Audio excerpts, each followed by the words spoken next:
ഓം നമോ ഭഗവതേ വാസുദേവായ.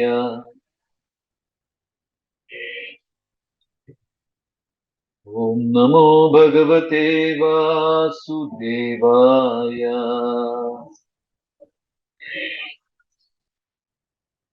നാരായണം നമസ്കൃത്യ നരം ചൈവ നരോത്തമം ദേവീം സരസ്വതീം വ്യാസം തതോ ജയമുദിരയേ. ഹേ കൃഷ്ണ കരുണാ സിന്ധു ദീനബന്ധു ജഗത്പതേ ഗോപേശ ഗോപികാ കാന്ത രാധാകാന്ത നമോസ്തുതേ.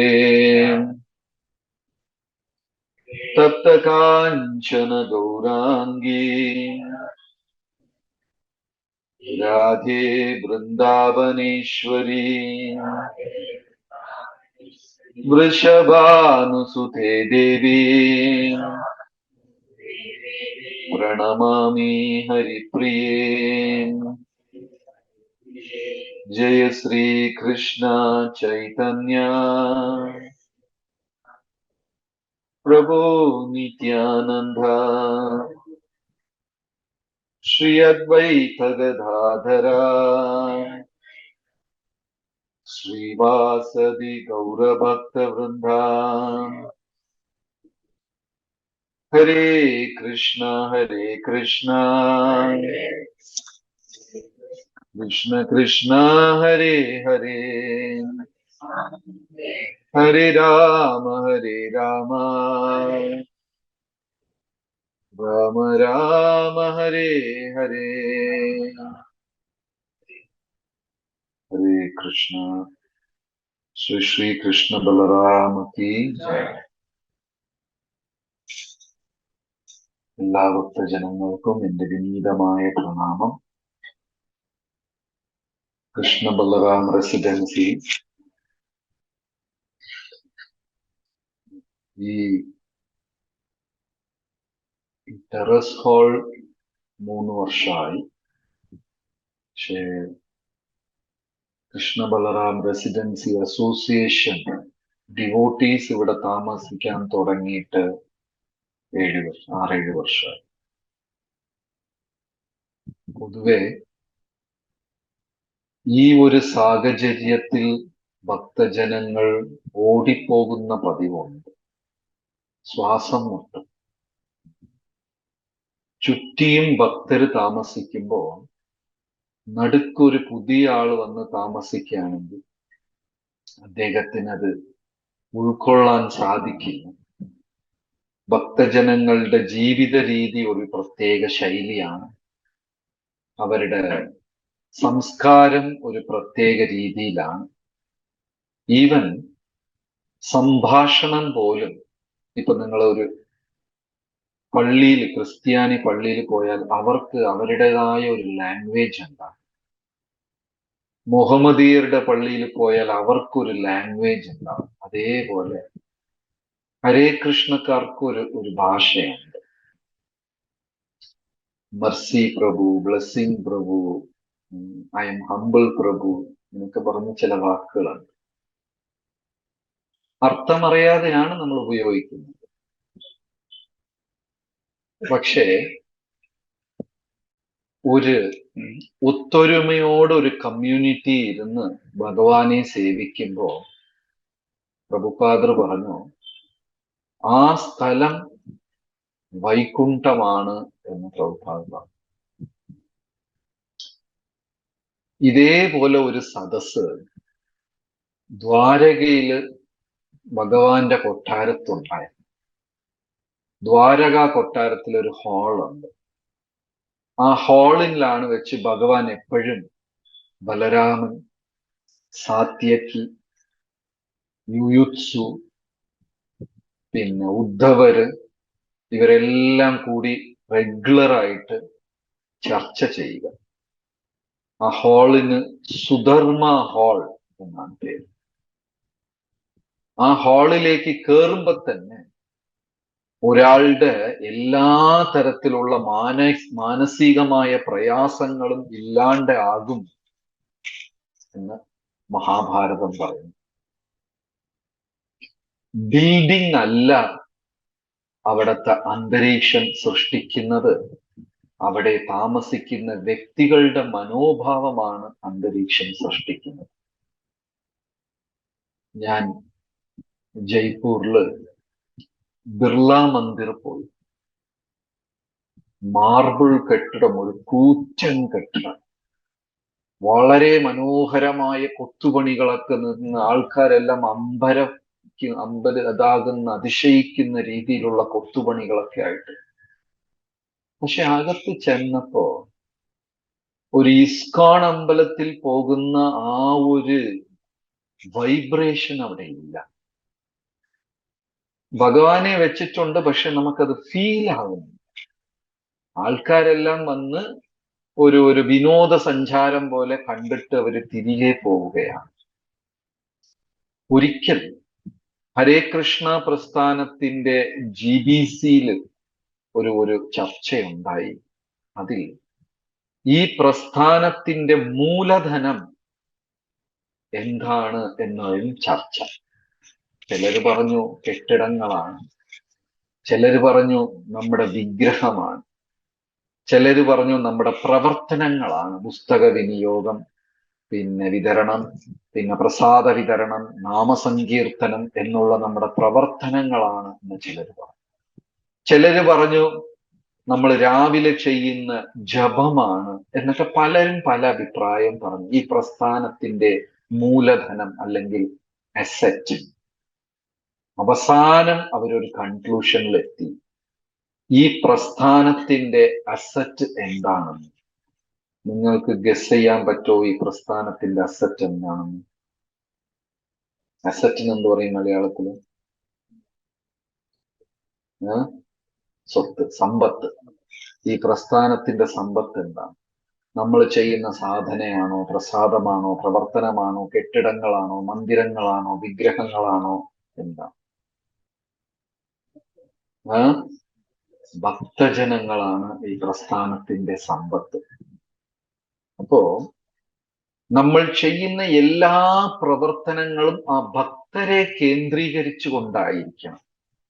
ഭക്തജനങ്ങളെ എങ്ങനെ തൃപ്തിപ്പെടുത്താം, ഭക്തജനങ്ങളെ എങ്ങനെ സേവിക്കാം, അതായിരിക്കണം നമ്മുടെ എല്ലാ പ്രവർത്തനത്തിന്റെയും കേന്ദ്രം. അതുകൊണ്ട് ഈ സ്കൈയിനെ സ്പിരിച്വലാക്കി മാറ്റുന്നതും മെറ്റീരിയലാക്കി മാറ്റുന്നതും നമ്മൾ തന്നെയാണ്. ഇവിടെ ഇങ്ങനെ ആഴ്ചതോറും കൂടി ഭഗവത് കാര്യങ്ങൾ ചർച്ച ചെയ്താൽ അത് സ്പിരിച്വൽ സ്കൈ. ഇവിടെ ആഴ്ചതോറും കൂടി തുണിയൊക്കെ ഉണക്കിയിട്ട് അതൊക്കെ എടുത്ത് മടക്കി വെച്ച് വർത്താനം പറഞ്ഞിരുന്ന മെറ്റീരിയൽ സ്കൈ. ഇവിടെ ആഴ്ചതോറും കൂടി പരദൂഷണം പറഞ്ഞാൽ അത് ഗുസ്തി സ്കൈ. അത് നമ്മളെ കയ്യിലാ ഉള്ളത് ഇതെന്ത് സ്കൈ ആയി മാറണം. ഇപ്പൊ ഇന്ന് നമ്മുടെ ഒരു ടോപ്പിക് ഇവിടെ ചർച്ച ചെയ്യാൻ പോകുന്നു.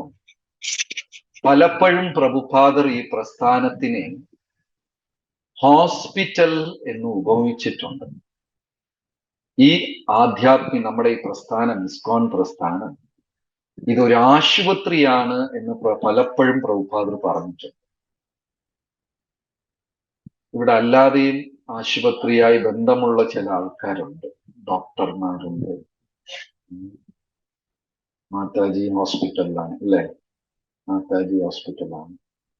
മുരളി പ്രഭു എവിടെ? കാണാനില്ലല്ലോ. പൂജാസരി മുരളി പ്രഭുവും ചികിത്സയായിട്ടൊക്കെ. ശരി, ഇതൊരു ആശുപത്രിയാണ്. ആശുപത്രിയില് ഒരു രോഗിയെയും നിഷേധിക്കാൻ പാടില്ല. ഒരു കുട്ടിക്ക് കൈ ചെറിയ സ്പ്രെയിനൊക്കെ വന്ന് ഉളുക്കി, അങ്ങനെ ഡോക്ടറെ അടുത്ത് ചെന്നു. ഡോക്ടർ റെസ്റ്റ് എടുക്കാൻ പറഞ്ഞു. വീട്ടിൽ പോയി 1-2 ദിവസം ആ കുഞ്ഞ് റെസ്റ്റ് എടുത്തിട്ട് വീണ്ടും ഒരു ദിവസം കളിക്കാൻ പോയി. അമ്മ വേണ്ട, കളിക്കാൻ പോണ്ടടാ, നിന്റെ കൈ ശരിയല്ല എന്ന് പറഞ്ഞു. പക്ഷെ അവൻ അമ്മ പറഞ്ഞത് കേൾക്കാതെ പോയിട്ട് കളിച്ചു. കൈ ഓൾറെഡി ഉളുക്കിയിരുന്നു, അതിന്റെ പുറത്ത് വീണു, സിവിയർ ഇഞ്ചറി ആയി. ഡോക്ടറെ അടുത്ത് പോയി. ഡോക്ടറിന് വല്ലാത്ത ദേഷ്യം വന്നു. ഡോക്ടർ പറഞ്ഞു, ഞാൻ അപ്പോഴേ പറഞ്ഞതല്ലേ, നീ 2 ആഴ്ച ഓടാനും ചാടാനും പോകരുത്, റെസ്റ്റ് ചെയ്യണം എന്ന് പറഞ്ഞില്ല. ആ കുട്ടി അനുസരിച്ചില്ല. അത് കഴിഞ്ഞപ്പോ ഡോക്ടർ ആ കുഞ്ഞിന്റെ അമ്മയും ശകാരിച്ചു. നിങ്ങളടുത്ത് പറഞ്ഞില്ലേ, നിങ്ങൾക്ക് വിവരമില്ലേ എന്നൊക്കെ പറഞ്ഞ് എല്ലാം വഴക്ക് പറഞ്ഞിട്ട് നർസിന്റെ അടുത്ത് പറഞ്ഞു ആ കുഞ്ഞിനെ ചികിത്സിക്കാനായിട്ട് പറഞ്ഞു. അപ്പൊ അമ്മ ചോദിച്ചു, ഡോക്ടറെ, ഞാൻ വിചാരിച്ചു എന്നെ ആശുപത്രിയിൽ കയറ്റാതെ നിങ്ങൾ എന്നെ ഓടിച്ചു വിടും എന്നാണ് വിചാരിച്ചത് എന്ന് പറഞ്ഞപ്പോ ഡോക്ടർ പറഞ്ഞു, നിങ്ങൾ ചെയ്ത തെറ്റിനെ ഞാൻ ഇത് ചെയ്യും, ശകാരിക്കും, അല്ലാതെ രോഗിയെ ഒരിക്കലും പറഞ്ഞു വിടില്ല. ഐ കണ്ടം ദ മിസ്റ്റേക്സ്. നിങ്ങൾ ചെയ്ത തെറ്റുകളെയാണ് ഞാൻ ചൂണ്ടിക്കാണിച്ച് വഴക്ക് പറയുന്നത്. പക്ഷെ ആശുപത്രി ഒരിക്കലും രോഗിയെ പറഞ്ഞു വിടില്ല എന്നതാണ്. അതാണ് ഈ ഇസ്കോൺ പ്രസ്ഥാനം ചെയ്യുന്നത്. ഇവിടെ പലതരത്തിലുള്ള രോഗികൾ വരാറുണ്ട്. ഈ രോഗത്തിന് നമ്മൾ ചികിത്സിക്കും. ചില രോഗത്തിന് സൂചി കുത്തേണ്ടി വരും. ചില രോഗം മരുന്ന് കൊണ്ടുപോകും. ചില രോഗം വാക്കുകൾ കൊണ്ടുപോകും. പക്ഷേ ഒരു രോഗിയെയും ആ ഹോസ്പിറ്റൽ വേണ്ട എന്ന് പറഞ്ഞിട്ടില്ല. എല്ലാവരെയും സ്വീകരിക്കും. അങ്ങനത്തെ ഒരു ആശുപത്രിയാണ്. ആശുപത്രിയിൽ ആരായിരിക്കും കൂടുതൽ ഉണ്ടാകുക? പേഷ്യൻസേ ഉണ്ടാവുള്ളൂ. ഒരു ആശുപത്രിക്കകത്ത് കയറി വന്നിട്ട് ശാന്തിയും സമാധാനവും പ്രതീക്ഷിച്ച് വന്നതാ, ഇവിടെ ഭയങ്കര കഷ്ടപ്പാടാണല്ലോ എന്ന് പറഞ്ഞ് അർത്ഥമുണ്ടോ? ആശുപത്രിക്കകത്ത് പോയാൽ എന്തുണ്ടാകും? രോഗികളെ ഉണ്ടാവൂ. അതുകൊണ്ട് ആധ്യാത്മികതയിൽ ശാന്തിയും സമാധാനവും പ്രതീക്ഷിക്കുന്ന ഭക്തജനങ്ങൾ ശാന്തഭക്തരാണ്. അവര് സേവനം ചെയ്യത്തില്ല. ചെറിയ ഒരു നിരാശ വന്നു കഴിഞ്ഞാൽ, ചെറിയ ഒരു പിണക്കം, വിഷമം എന്തെങ്കിലും വന്നു കഴിഞ്ഞാൽ ആ ഭക്തജനങ്ങൾ ചിന്തിക്കും, ഏത് ബുക്കിലാ പറഞ്ഞിട്ടുള്ളത്? ഇസ്കോൺ അമ്പലത്തിൽ പോയി തന്നെ സേവനം ചെയ്യണമെന്ന് എവിടെയാ പറഞ്ഞിരിക്കുന്നത്? ഞാൻ വീട്ടിൽ ഇരുന്ന് നാമം ജപിച്ചാലും പോരെ, വീട്ടിൽ ഇരുന്ന് ഭഗവാൻ ഈ പ്രഭുപാദർ പറഞ്ഞതൊക്കെ ചെയ്താൽ പോരെ എന്ന ഒരു ചിന്ത സ്വാഭാവികമായിട്ടും നിരാശയുള്ള ഭക്തന്, വേദനിച്ച ഭക്തന് സ്വാഭാവികമായിട്ടും ഇങ്ങനെ ഒരു ചിന്തയുണ്ടാകും. ഇങ്ങനത്തെ ചിന്ത നിങ്ങളിൽ എത്ര പേർക്ക് ഉണ്ടായിട്ടുണ്ട്?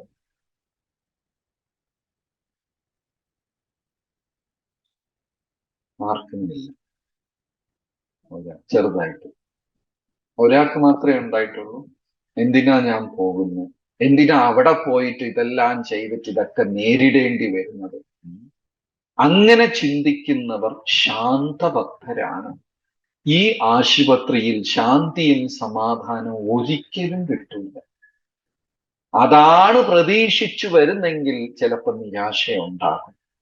ഈ ആശുപത്രിയിൽ ശാന്തിയും സമാധാനം കിട്ടില്ല, പക്ഷേ ഈ ആശുപത്രിയിൽ കൃഷ്ണപ്രേമം കിട്ടും. നമുക്ക് എന്താണ് വേണ്ടത്? ശാന്തിയും സമാധാനമാണോ വേണ്ടത്? കൃഷ്ണപ്രേമമാണോ വേണ്ടത്? എന്താ വേണ്ടത്? അതെ. ചിലര് വിചാരിക്കും രണ്ടും വേണം, രണ്ടും കിട്ടില്ല. ഈ രണ്ടിൽ ഒന്നേ കിട്ടും. ഓക്കെ.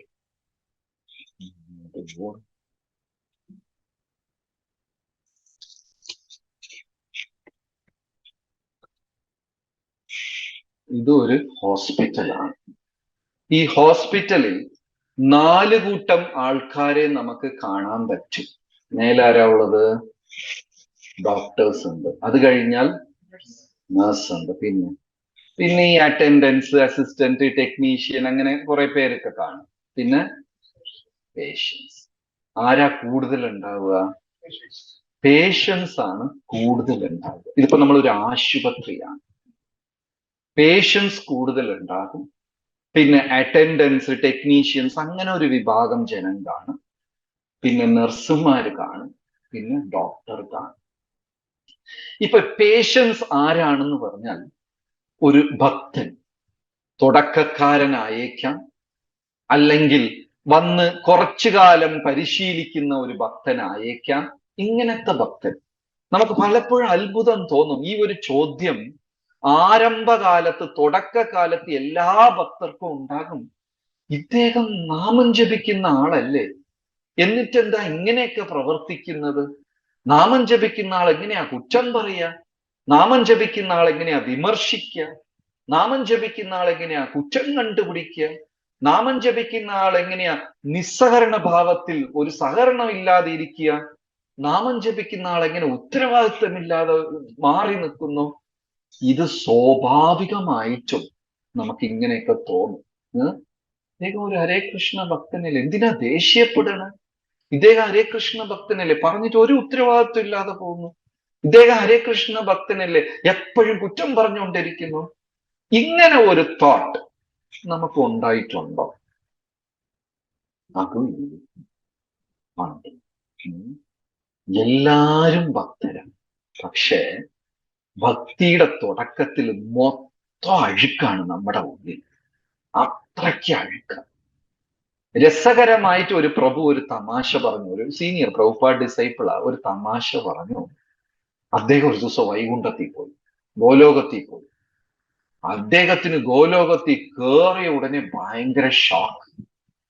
എല്ലാരെയും കണ്ട് ഷോക്കായി നിൽക്കുകയാണ് അദ്ദേഹം. അവിടെ ഉള്ളവർ ഇദ്ദേഹത്തിനെ കണ്ട് ഷോക്കായി, ഇദ്ദേഹം അവരെയൊക്കെ കണ്ട് ഷോക്കായിരിക്കുന്നു. ഉടനെ കൃഷ്ണ ഭഗവാൻ ചോദിച്ചു, അകത്ത് കയറിയുവാ, നീ എന്തിനാ ഷോക്കായിരിക്കണേ?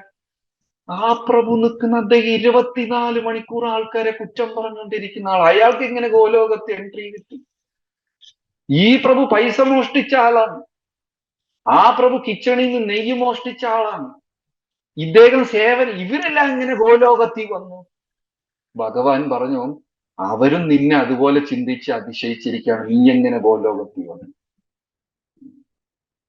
നമ്മളെല്ലാവരും ഈ 6 കൽമഷങ്ങളുണ്ടല്ലോ. എന്തൊക്കെയാണ് 6 കൽമഷങ്ങൾ? കാമക്രോധ മോഹ ലോഭ മതം മാത്സര്യം. ഇതിൽ ഒന്നെങ്കിലും ഒരാളുടെ ഉള്ളിൽ ഉണ്ടായിരിക്കും. ഇതാറും ഇല്ലെങ്കിൽ അവൻ ശുദ്ധമായ ഹൃദയമുള്ള ആളാ, ദൈവം അയാളുടെ ഹൃദയത്തിൽ കുടികൊള്ളും, അയാൾ ഈ ഭൂമിയിൽ ജനിക്കേണ്ട കാര്യമേ ഇല്ല. ഇവിടെ ജനിച്ചിട്ടുണ്ടെങ്കിൽ അതിന്റെ അർത്ഥം എന്താണ്? കുഴപ്പക്കാരനാണെന്നാണ്, അല്ലേ? അല്ലെങ്കിൽ അയാൾ ഇവിടെ വന്ന് ജനിക്കേണ്ട കാര്യം എന്താ ഈ 6 ഇല്ലെങ്കിലും? ഇപ്പൊ നമ്മുടെ ഉള്ളിൽ ചിലപ്പോ 1, ചിലപ്പോ 2 ഈ 6, ചിലപ്പോ 6 കാണും. എല്ലാവരുടെ ഉള്ളിലും ഉണ്ട്. പക്ഷെ ചിലരെന്ത് ചെയ്യും? വളരെ ബുദ്ധിപൂർവം അത് പുറം ലോകം കാണാതെ മറച്ചു വെക്കും. അതാണ് അവരുടെ മിടുക്ക്. അവരെ നമ്മൾ പ്യോർ ഡിവോട്ടി എന്ന് വിചാരിക്കും. ഇത് 6 ഉള്ളിലുണ്ട്. ഉള്ളിൽ ദേഷ്യമില്ല എന്ന് പറയുന്നവരുണ്ടോ ഇവിടെ ആരെങ്കിലും? കാണും. പക്ഷെ ഒച്ചയുണ്ടാക്കുന്നവനെ ദേഷ്യക്കാരൻ എന്ന് ലോകം കണ്ടുപിടിക്കും. ഒച്ചയുണ്ടാക്കാതെ ദേഷ്യത്തിൽ വീട്ടിൽ വാതിൽ അടച്ചുകൊണ്ടിരിക്കുന്നവനെ ലോകം തിരിച്ചറിയില്ല. പക്ഷെ അയാളുടെ ഉള്ളിൽ എന്തുണ്ട്? കാമക്രോധാദികൾ നമ്മളെല്ലാം ഇങ്ങനെ കെട്ടിവെച്ചിരിക്കുക. ബുദ്ധി എന്താണ്? ആ അവസരം ഒരുങ്ങാതെ മാറി നിൽക്കുക, അതാ ബുദ്ധി. അങ്ങനത്തെ ഒരു സാഹചര്യം വരാണ്ട് മാറി നിൽക്കുക. പലതരം ഭക്തർ, ഇപ്പൊ രോഗികൾ താഴെ, എല്ലാം പല ടൈപ്പ്. അയ്യോ, ചിന്തിക്കാൻ പറ്റാത്ത ടൈപ്പുകളൊക്കെ. നിങ്ങളൊക്കെ ഭാഗ്യവാന്മാരാണ്. കാരണം ഒരു കുടുംബത്തിന് മേച്ചാണ്. നമ്മൾ ഈ 300 കുടുംബം മേയ്ക്കുമ്പോ ഇതിനേക്കാളും തോന്നും ഒരു പെണ്ണ് കെട്ടി 2 കുട്ടികൾ ഉണ്ടായ സമാധാനമായിരുന്നു കാണുന്നു തോന്നും. നിങ്ങളെല്ലാം വിചാരിക്കും, ആ വീട്ട് നിങ്ങൾക്കൊക്കെ എന്ത് പ്രാരാബ്ദം, നിങ്ങൾ സുഖമ എന്ന് വിചാരിക്കും. ഞാൻ വിചാരിക്കും, ഇത്ര കുടുംബത്തിനെ മേയ്ക്കണതിനേക്കാൾ ഒരു കുടുംബം മേച്ചാൽ മതിയായിരുന്നു. പല ടൈപ്പ് രോഗികളാണ്. സർവീസ് ചെയ്യും, ജപിക്കില്ല, ജപിക്കും, സർവീസ് ചെയ്യില്ല, ജപിക്കും, വായിക്കില്ല, വായിക്കും, ജപിക്കില്ല, ജപിക്കും, രാവിലെ എണീക്കില്ല. എണീക്കും രാവിലെ, കുളിക്കില്ല. എന്തെല്ലാം വൈരുദ്ധ്യമാണ് ഭഗവാൻ ഈ വെറൈറ്റി സൃഷ്ടിച്ചിരിക്കുന്നത്. അത്രയും വെറൈറ്റിയാണ്. ഇതില് നല്ല സർവീസ് ചെയ്യും, പക്ഷെ കൂടെ ഉള്ളവരുടെ കൂടെയൊക്കെ അടി ഉണ്ടാക്കും. ചിലത് ആരെ കൂടെ അടി ഉണ്ടാക്കില്ല, സമാധാനപ്രിയനാ, പക്ഷെ ഒരു ജോലി ചെയ്യില്ല. ഇതെല്ലാം നമ്മൾ കാണുന്നുണ്ടല്ലോ. വ്യത്യസ്തമായ രോഗികളാണ്. സഹിക്കുക, ക്ഷമിക്കുക. അതിന് പൂതനയാ ഉദാഹരണമായി ഭാഗവതം പറയുന്നത്. 3 ലക്ഷം കുഞ്ഞുങ്ങൾ കംസൻ പറഞ്ഞ പൂതനയെടുത്ത് 1 വയസ്സ് പ്രായത്തിനേക്കാളും കുറഞ്ഞ 3 കോടിയോ 3 ലക്ഷം എന്തോ കുഞ്ഞുങ്ങളെ കൊല്ലാനായിട്ട് കംസൻ പറഞ്ഞു. അത്രയും ക്രൂരത. 1 വയസ്സ് പ്രായം പോലും ആകാത്ത കുഞ്ഞുങ്ങളെയൊക്കെ കടിച്ച് ചോര കുടിച്ച ആ പൂതന കൊന്നത്. അങ്ങനെ കൊന്നിട്ട ആ പൂതന ഗോകുലത്തിൽ വരുമ്പോ അതീവ സൗന്ദര്യമുള്ള വ്യക്തിയായി മാറി. എല്ലാ ഗോപികമാരും വിചാരിച്ചു, ഇതാരാ? ഇന്ദ്രന്റെ പത്നിയാണോ? സച്ചി മാതാവാണോ വരുന്നത്? ഇത് സാക്ഷാൽ മഹാലക്ഷ്മിയാ വരുന്നത്. അല്ല, ഗൗരി മഹാദേവന്റെ പത്നിയായി. അതായത് പൂതനയെ കണ്ടങ്ങനെ തെറ്റിദ്ധരിച്ചു വെച്ചിരിക്കുക. കലികാലത്ത് അങ്ങനെയാണ്. വീട്ടിനകത്ത് കയറിയപ്പോ യശോദയും റോഹിണി പോലും പൂതനയെ കണ്ട് സംശയിച്ചില്ല. ഏതോ ദേവലോകത്തിരുന്ന് ആരോ വന്നിരിക്കുകയാണെന്ന് വിചാരിച്ച് പൂതനയെ അകത്ത് വിട്ടു. പൂതന അകത്ത് ചെന്നിട്ട് കൃഷ്ണനെ എടുത്ത് പാല് കൊടുക്കുക. അത് യശോദയും റോഹിണിയും ചിരിച്ചുകൊണ്ട് നോക്കി ഇതൊരു അനുഗ്രഹമാണെന്ന് അവർ ചിന്തിക്കുന്നു. ആലോചിച്ച് നോക്കൂ. നമ്മളെ വീട്ടിലുള്ള കുട്ടിക്ക് വേറേതോ വീട്ടിലുള്ള സ്ത്രീ വന്ന് പാല് കൊടുത്ത വീട്ടുകാർ വെറുതെ ഉണ്ട്.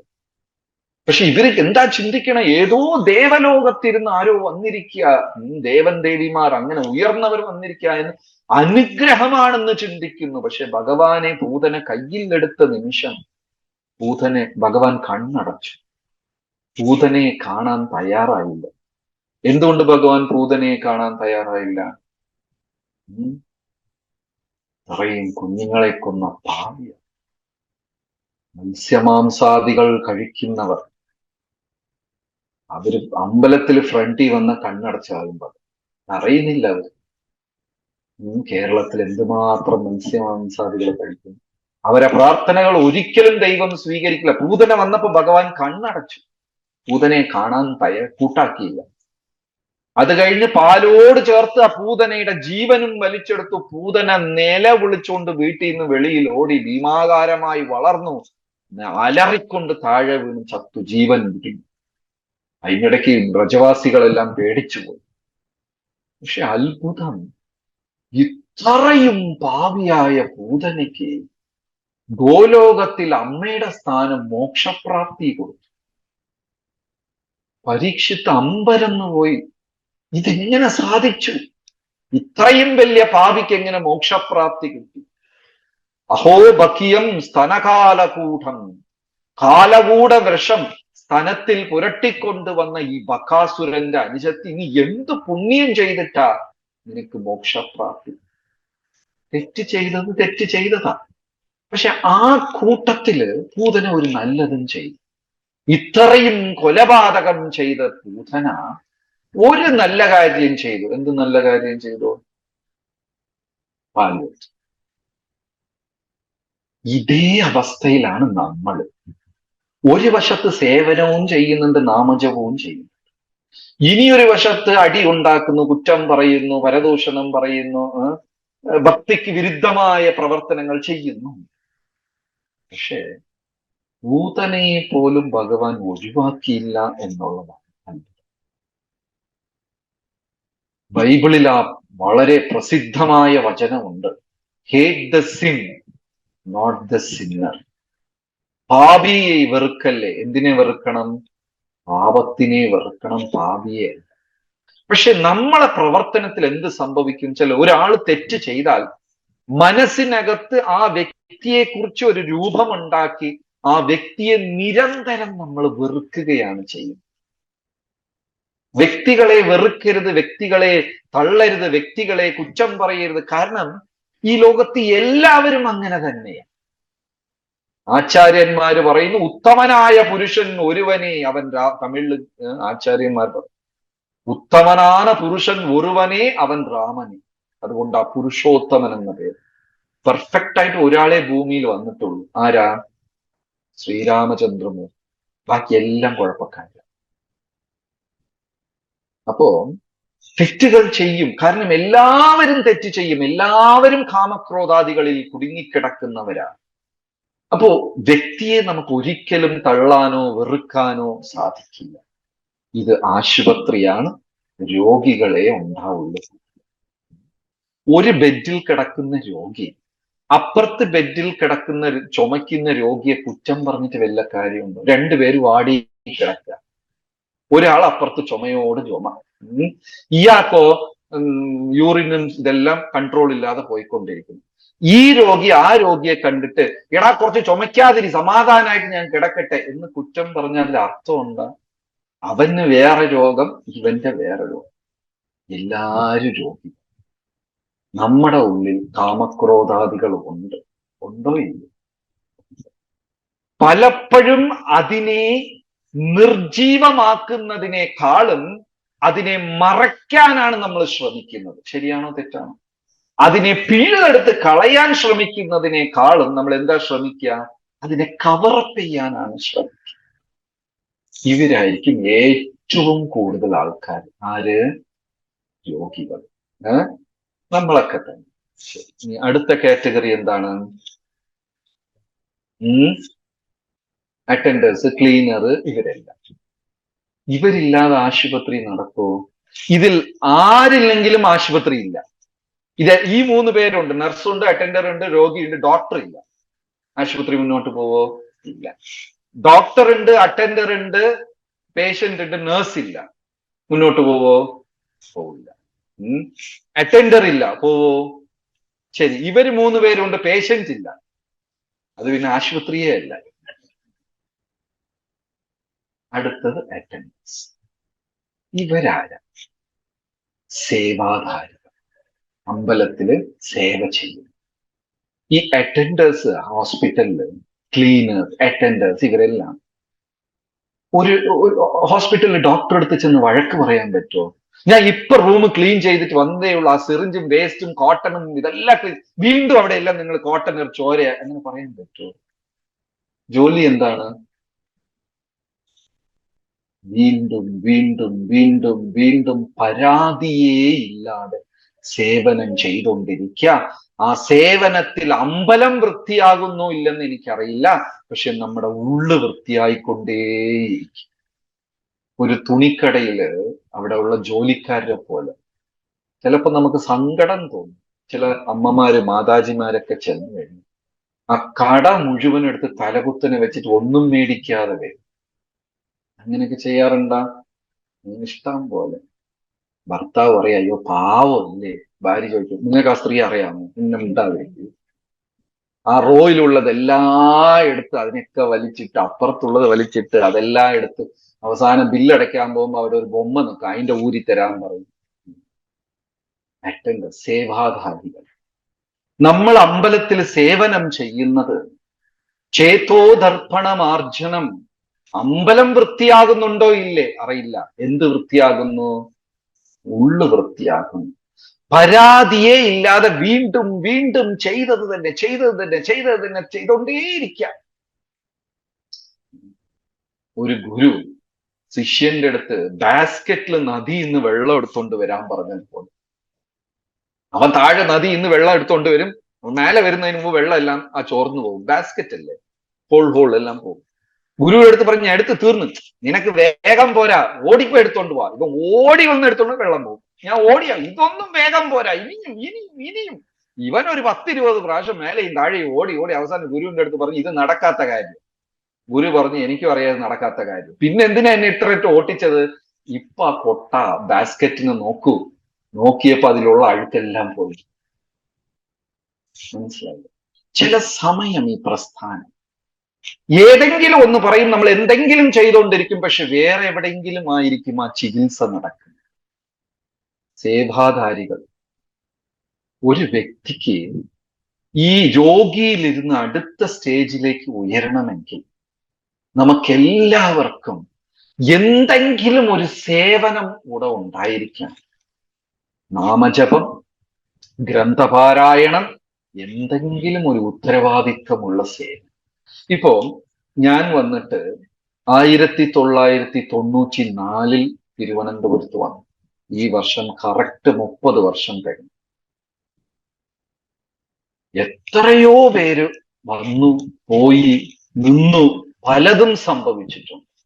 ആരൊക്കെയാ നിന്നവർ എന്ന് നോക്കിക്കഴിഞ്ഞാൽ സത്സംഗം വിടാത്തവർ, സേവനം വിടാത്തവർ, ഉത്തരവാദിത്വവും സേവനം ഏറ്റെടുക്കാത്തവരെല്ലാം എന്തൊക്കെയോ കാരണം ചൊല്ലി കാണാണ്ടായി. ഇതെന്റെ പേഴ്സണൽ എക്സ്പീരിയൻസ് ആണ്. കാരണം നമുക്കൊരു സേവനമുണ്ടെങ്കിൽ നമുക്ക് കാരണം പറയാൻ പറ്റില്ല. അന്ന് മൂഡ് സഹായിച്ചാലും മൂഡ് എതിർത്താലും എന്തായാലും ഉണ്ടെങ്കിൽ നമ്മളത് പോണം, ചെയ്യണം എന്നൊരു നിർബന്ധം വരും. കാരണം വല്ലാത്ത ഒരു കുരങ്ങിനെയാ നമ്മൾ മനസ്സെന്ന് പറഞ്ഞ് അകത്ത് വച്ചിരിക്കുന്നത്. രാവിലെ എണീറ്റ് വന്ന് പറയും ഇന്ന് ഉറങ്ങ, നാളെ തൊട്ട് ജപിക്കാം.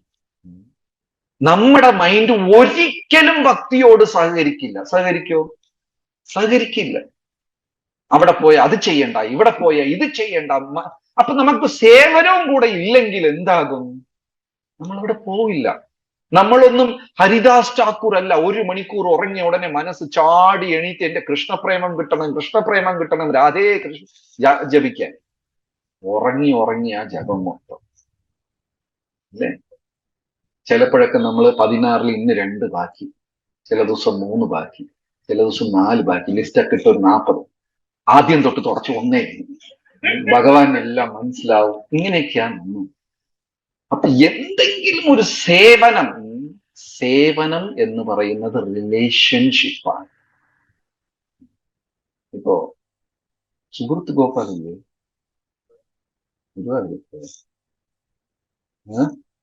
സുഹൃത്ത് ഗോപാലിന് കുഞ്ഞുങ്ങള്, ജാനകി മാലത്തി, എന്താ പേര്,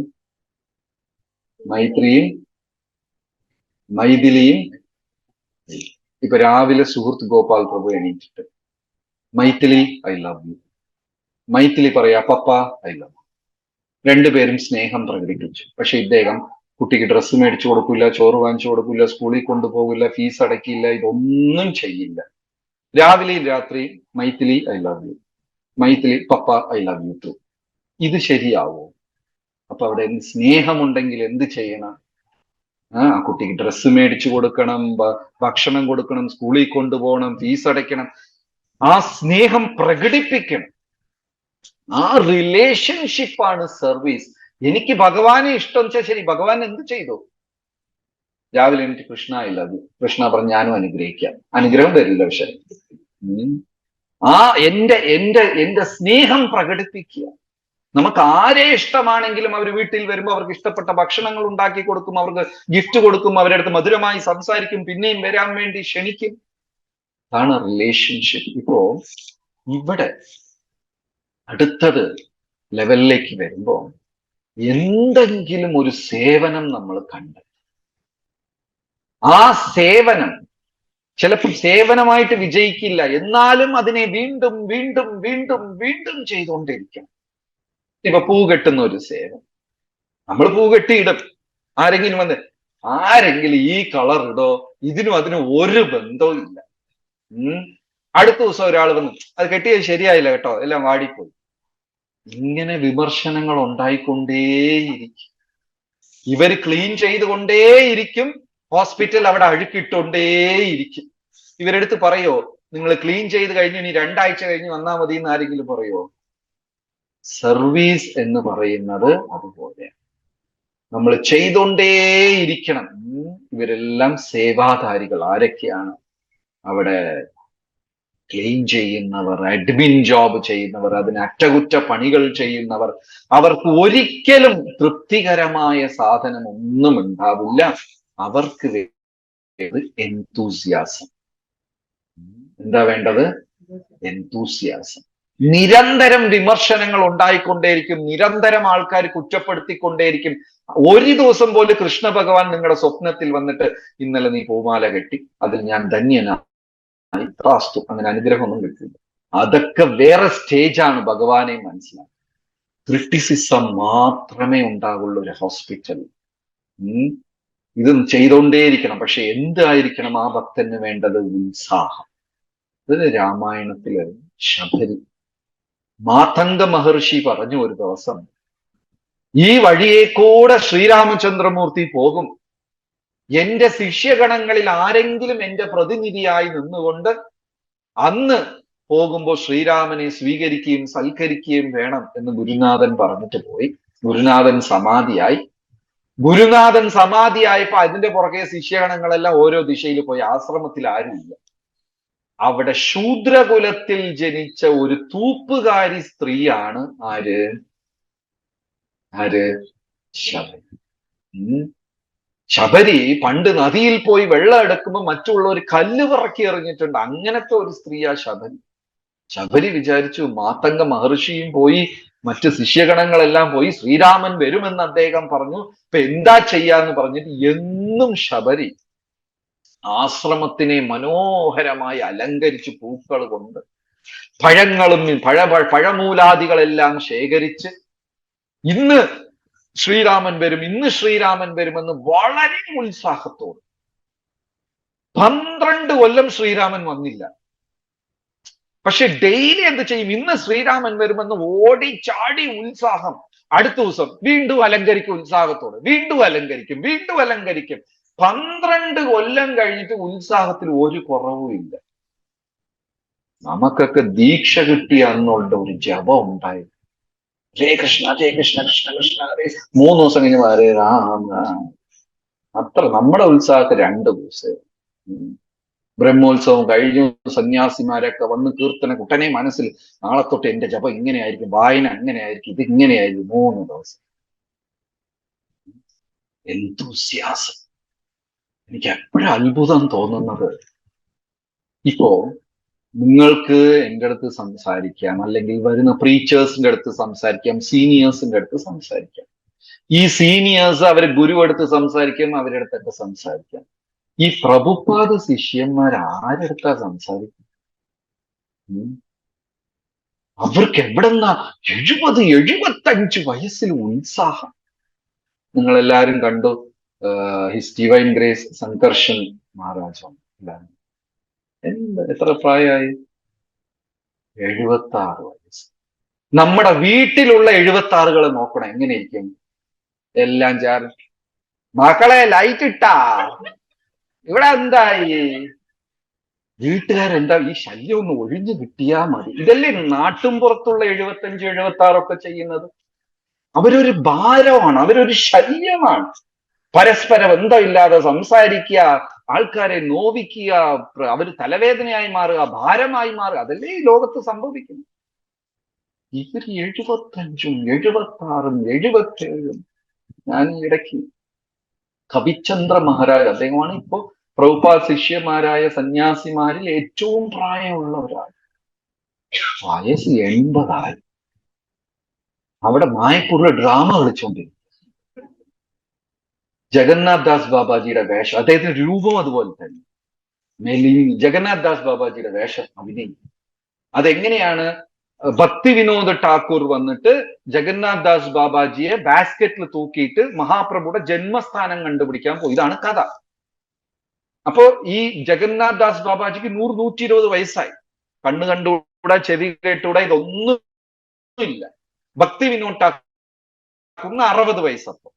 അപ്പോൾ ചൈതന്യ മഹാപ്രഭു ജനിച്ച സ്ഥലം എവിടെയെന്ന് ആർക്കും അറിയില്ല. അപ്പൊ ഒരു ബാസ്കറ്റ് ഇദ്ദേഹം ജഗന്നാഥ് ബാബാജി തൂക്കിക്കൊണ്ടു പോകും. നടക്കാൻ പറ്റില്ല, ഇരിക്കാൻ പറ്റില്ല, കേൾക്കാൻ പറ്റില്ല, കാണാൻ പറ്റില്ല, അത്രയ്ക്കും പ്രായം. പക്ഷെ യോഗപീഠം മഹാപ്രഭുയുടെ ജന്മസ്ഥാനം എത്തിയ ഉടനെ ഈ 120 വയസ്സ് ജഗന്നാഥ് ബാബാജി ആ ബാസ്കറ്റിൽ നിന്ന് ചാടി താഴെ വീണ് ഗൗരഹരി ഗൗരഹരി ഗൗരഹരി തുള്ളിച്ചാടും. അങ്ങനെ ഭക്തി വിനോദ് ഠാക്കൂറിന് മനസ്സിലാവും ഇതാണ് ഡ്രാമ. ഇദ്ദേഹത്തിന് 80 വയസ്സുണ്ട്. ശരിക്കും ഇദ്ദേഹം ആ ബാസ്കറ്റിൽ നിന്ന് ചാടി അവിടെ. ഈ പ്രഭുപാദ ശിഷ്യന്മാർക്കൊക്കെ എന്താ നമ്മുടെ ഡിവോട്ടീസ് എല്ലാം എത്ര, ഒരു 50, 55, 60 അത്രയേ ഉള്ളൂ. താഴെ ഇരുന്ന് മേലെ സ്റ്റെപ്പ് കയറാൻ പറ്റില്ല, മേലെ താഴെ കൊണ്ടുവരാൻ പറ്റില്ല, വിളക്ക് തൂക്കിട്ട് പോകാൻ പറ്റില്ല, നടക്കാൻ പറ്റില്ല, നിൽക്കാൻ പറ്റില്ല. ഈ ശരീരത്തിൽ നിന്നാണോ വരുന്നത്, മനസ്സിൽ നിന്നാണോ വരുന്നത്? മനസ്സിൽ. ഇത്രയും അമൂല്യമായ ഇത് സമ്പത്ത് പ്രഭുപാദ എനിക്ക് തന്നിട്ട് പോയിട്ടുണ്ട്. എന്റെ ശരീരത്തിൽ നിന്ന് പ്രാണൻ വിടിയുന്നതിന് മുമ്പേ മാക്സിമം എത്രയും ആൾക്കാരിൽ ഇത് എത്തിക്കണം, അവർക്ക് കൊടുക്കണം, ഇവരൊക്കെ കൊടുക്കണം. ആ ഉത്സാഹം അവരെ ഉറങ്ങാൻ അനുവദിക്കുന്നില്ല, വിശ്രമിക്കാൻ അനുവദിക്കുന്നില്ല. എങ്ങനെയാണോ നമ്മുടെ വീട്ടിൽ വലിയൊരു ഉത്സവം നടക്കുമ്പോൾ നമുക്ക് ഉറക്കമൊന്നും ഇല്ലാതെ ഭയങ്കര സന്തോഷം വരുന്നത്, ലൈഫ് മുഴുവൻ അവരങ്ങനെ. ഭക്തിയുടെ ഒരു സീക്രട്ടാണ് എന്തൂസിയാസം. ആ രഹസ്യം നമ്മൾ മനസ്സിലാക്കിയിട്ടുണ്ടോ ഇല്ലേ? കമ്മ്യൂണിസ്റ്റുകാർ കറക്റ്റ് മനസ്സിലാക്കി. കൂടെ ഒരുമിച്ച് കൂടി ഒരു ഒച്ചയും ബഹളമുണ്ട്. ഈ ചാലയിലൊക്കെ പോയി കഴിഞ്ഞാൽ, മറ്റേ പവർ ഹൗസ് റോഡ്, മറക്കടം, അതിലൊക്കെ പോയി കഴിഞ്ഞാൽ CITU-കാരൻ ലോറി ഇന്ന് 2 പേര് സാധനം ഇറക്കും, 20 പേര് ചുറ്റി നിന്ന് കേട്ടോണ്ടിരുന്ന നമുക്ക് തോന്നും നമ്മൾ പോയി കൈ വെച്ച് തുന്തി കൊടുത്താലോ. ഉത്സാഹം, എന്തൂസിയാസം. ഉത്സാഹാ ധൈര്യാത് നിശ്ചയാ തത്തത് കർമ്മ പ്രവർത്തന. ഉത്സാഹം ഭക്തിക്ക് വളരെ. ഇപ്പൊ നമ്മൾ ദിവസം രാവിലെ എണീറ്റിട്ട് ഹരേ കൃഷ്ണ രാമ 16 ജപിക്കണം. ഭഗവാൻ എങ്ങനെയായിരിക്കും തോന്നുന്നത്? ഇവൻ എന്തിന് ഇത്ര കഷ്ടപ്പെട്ട് ചെയ്യണമെന്നല്ലേ വിചാരിക്കൂ, അല്ലേ? ആരുടെ നാമമാണ് ചെയ്യുന്നത്? ഇപ്പൊ നമ്മൾ വീട്ടിൽ ഒരാളുണ്ട്, ഹസ്ബൻഡ് ചോദിക്കുന്നു രാത്രി കഴിക്കാൻ എന്തെങ്കിലും ഉണ്ടാകണോ, കടയിൽ നിന്ന് മേടിച്ചാ പോലെ, 2 ദോശ വേണോ 3 വേണോ? നമ്മൾ എന്ത് പറയും? നീ ഒന്നും ഉണ്ടാക്കണ്ട, നീ ഒന്നും തരണ്ട എന്നല്ലേ നമുക്ക് പറയാൻ തോന്നുള്ളൂ. അപ്പൊ ഒരു ഭക്തൻ ഇങ്ങനെയാണ് നാമം ജപിക്കണമെങ്കിൽ ഭഗവാന്റെ ഒരു ഫീലിംഗ് എന്തായിരിക്കും? സേവനം, ഞാൻ തന്നെ പോണോ? അപ്പൊ ഭഗവാൻ നീ പോണ്ട, അല്ലേ? സോ ഉത്സാഹം. ചിലപ്പോ ചെയ്തത് തന്നെ വീണ്ടും വീണ്ടും വീണ്ടും വീണ്ടും ആവർത്തിച്ച് ചെയ്തുകൊണ്ടേയിരിക്കും. ക്ലീനേഴ്സിനെ പോലെ ചെയ്തുകൊണ്ടേയിരിക്കും. ഉത്സാഹം. പിന്നെ തേർഡ്,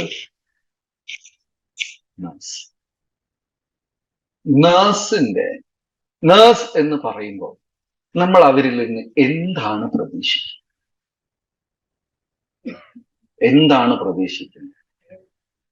അത്രയും ഒരു സ്നേഹം. ഒരിക്കൽ ഒരു ഡോക്ടർ എൻ്റെ അടുത്ത് പറഞ്ഞു, നമ്മുടെ തൈക്കാട് ആശുപത്രിയിലുള്ള ഡോക്ടർ, എല്ലാ ലേഡീസും പ്രഗ്നന്റ് ആയാലും ആ ഡെലിവറിക്ക് വന്നിട്ട് മെയിൽ ഡോക്ടേഴ്സിനെയാണ് സ്ത്രീകൾ പ്രിഫർ ചെയ്യുന്നത് എന്ന് പറഞ്ഞു. ഞാൻ ചോദിച്ചു, അതൊരു വിചിത്രമാണല്ലോ. സ്ത്രീകൾ ആരുടെ കൂടെ കംഫർട്ടായിരിക്കും? സ്ത്രീകളോട്. അതെന്തിനാ അവർ മെയിൽ ഡോക്ടേഴ്സിനെ പ്രിഫർ ചെയ്യണമെന്ന് ചോദിച്ചപ്പോ, ഈ സ്ത്രീ പ്രസവ വേദന കൊണ്ടങ്ങ് കഷ്ടപ്പെടും, പൊളയും. ലേഡി ഡോക്ടർ പറയും, കൂടുതൽ അഭിനയൊന്നും വേണ്ട, ഞാൻ 2 പെറ്റതാ, മിണ്ടാതെ കിടക്കും. അവരടുത്ത് നിന്ന് എന്ത് ഒരു കൺസേണാ കിട്ടുക? പക്ഷെ മെയിൽ ഡോക്ടർ ആണെങ്കിൽ കുഴപ്പമില്ല, ശരിയാവും, ആ ഒരു ഇതാണ്. സോ ഒരു ഡിവോട്ടി തെറ്റ് ചെയ്യുമ്പോൾ അത് ആ വ്യക്തിയെ മാത്രമല്ല, മൊത്തം കമ്മ്യൂണിറ്റിയെ ബാധിക്കും. അപ്പോ ഒരു ദീക്ഷ എടുത്ത ഡിവോട്ടീസ്, സേവനം ചെയ്യുന്ന കമ്മിറ്റഡ് ഡിവോട്ടീസ് എക്സ്ട്രാ കെയർഫുൾ ആയിരിക്കും. ഭക്തി എന്ന് പറയുന്ന വാക്കിന് പല ആചാര്യന്മാർ പല വിശദീകരണം തന്നു. പ്രഭുപാദർ മാത്രമാണ് ഭക്തി എന്ന വാക്കിന് ആദ്യമായി ലവിങ് ഡിവോഷണൽ സർവീസ് എന്നൊരു വിശദീകരണം. നിങ്ങൾ രാമകൃഷ്ണ പരമഹംസരുടെ ബുക്ക് വായിക്കാം, വിവേകാനന്ദ സ്വാമിയുടെ വായിക്കാം, മറ്റു ആചാര്യന്മാർ എല്ലാവരുടെ ബുക്കും വായിക്കാം. ഇനി ഗൗഡിയ വൈഷ്ണവാചാര്യന്മാർ, അല്ലെങ്കിൽ നോട്ട് ഗൗഡിയ വൈഷ്ണവ, മറ്റു പരമ്പരാഗതമായ ആചാര്യ എല്ലാവരുടെയും വായിച്ചോളൂ. ഭക്തി എന്ന വാക്കിന് പല തരത്തിലുള്ള വിശദീകരണം തന്നിട്ടുണ്ട്.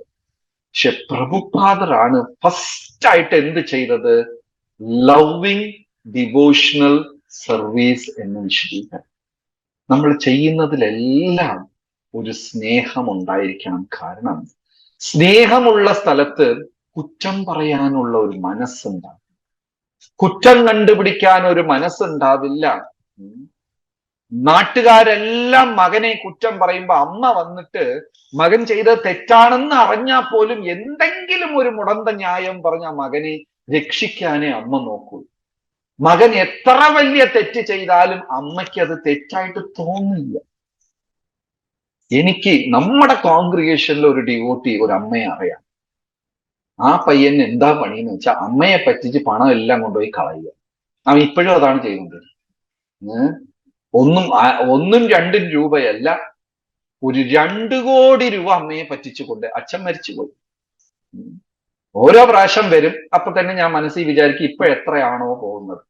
അവൻ വന്ന് അമ്മയ്ക്ക് ഒരു കഥയൊക്കെ പറഞ്ഞു തരും. അമ്മ, ഞാൻ ഈ ബിസിനസ് ചെയ്യാൻ പോവാ, അത് ചെയ്യാൻ പോവാ, ഇത് ചെയ്താൽ 2 ആകും, 2 ചെയ്താൽ 4 ആകും. അമ്മ മോനെ എന്ന് പറഞ്ഞ് കാശ് കൊടുത്തു. ഏകദേശം അവൻ 2 കോടി രൂപ ഒന്നും രണ്ടും അല്ല കൊണ്ടുപോയി കളഞ്ഞു. ഇപ്പോഴും ആ അമ്മ എന്നെ കണ്ട അത് എന്റെ മകൻ അവന്റെ ഫ്രണ്ട്സ് പറ്റിച്ചതാണ് എന്ന് പറയും. മകന്റെ കുറ്റം ഒരിക്കലും ആ അമ്മ സമ്മതിക്കില്ല. എന്തുകൊണ്ട് സമ്മതിക്കില്ല? എവിടെ സ്നേഹമുണ്ടോ അവിടെ കുറ്റം കാണുന്ന പ്രവണത ഉണ്ടാകില്ല. ഭക്തിയുത സേവനത്തിൽ നമ്മൾ കുറ്റം കാണാൻ തുടങ്ങിക്കഴിഞ്ഞാൽ അവിടെ ഭഗവാനോട് സ്നേഹമില്ല. ഇപ്പോ ഇത് നിലത്ത് വീണ നമ്മൾ ചവിട്ടോ? മൃദംഗ ചവിട്ടോ? ഹാർമോണിയം ചവിട്ടോ? ബെല്ല്, വിളക്ക്, ഇതൊക്കെ ഏതെങ്കിലും ചവിട്ടോ? ഇല്ല. എന്തുകൊണ്ട്? അഥവാ അറിയാതെ കാല് തട്ടിയാൽ എന്ത് ചെയ്യും? ഒരു റെസ്പെക്റ്റ് ഒക്കെ കാണും. എന്തുകൊണ്ടാണ് അങ്ങനെ ചെയ്യുന്നത്? ഭഗവാനുമായിട്ട് ബന്ധം. പക്ഷെ ഇതിന് ജീവനുണ്ടോ? ഭഗവാന്റെ സേവയിലുണ്ട്, പക്ഷെ ജീവനില്ല. ഇതിന് ഇത്രയും മര്യാദ കൊടുക്കുമെങ്കിൽ ഭഗവാന്റെ സേവനത്തിലുള്ള ജീവനുള്ള സാധനങ്ങൾക്ക് എത്ര മര്യാദ കൊടുക്കണം? അതിന് 2 ചവിട്ടൊക്കെ കൊടുക്കും. എത്ര വലിയ തെറ്റാണ്. നേഴ്സ് എന്ന് പറഞ്ഞാൽ അവിടെ ഓവർഫ്ലോയിങ് ലവ് ആൻഡ് കെയർ വളരെ അത്യാവശ്യമാണ്. സോ ആ കാറ്റഗറിയിൽ വരുന്ന ആരാ? ദീക്ഷ എടുത്ത ഭക്തജനം, ഉത്തരവാദിത്വമുള്ള ഭക്തജനം. ഇസ്കോന്റെ മുഖമാണ് ഇവർ എന്ന് ലോകം കരുതുന്ന ഭക്തന്മാർ. ഇപ്പൊ നമ്മൾ പറയും സ്ഥാനമാനം ഒന്നും കൊടുക്കേണ്ട ആർക്ക്. എന്നാലും വരുന്ന ജനം ചിലരെ കാണുമ്പോൾ ഇവർ ഇസ്കോൺ പ്രതിനിധികളാണ് എന്ന് ലോകം വിചാരിക്കും. നിങ്ങളിൽ പലരെയും വെളിയിലുള്ള ആൾക്കാർ എങ്ങനെയാ കാണുക?